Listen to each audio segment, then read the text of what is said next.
Hello everyone!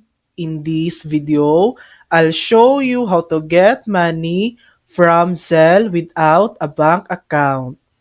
As of 2025, you can't use the old standalone Zelle app anymore.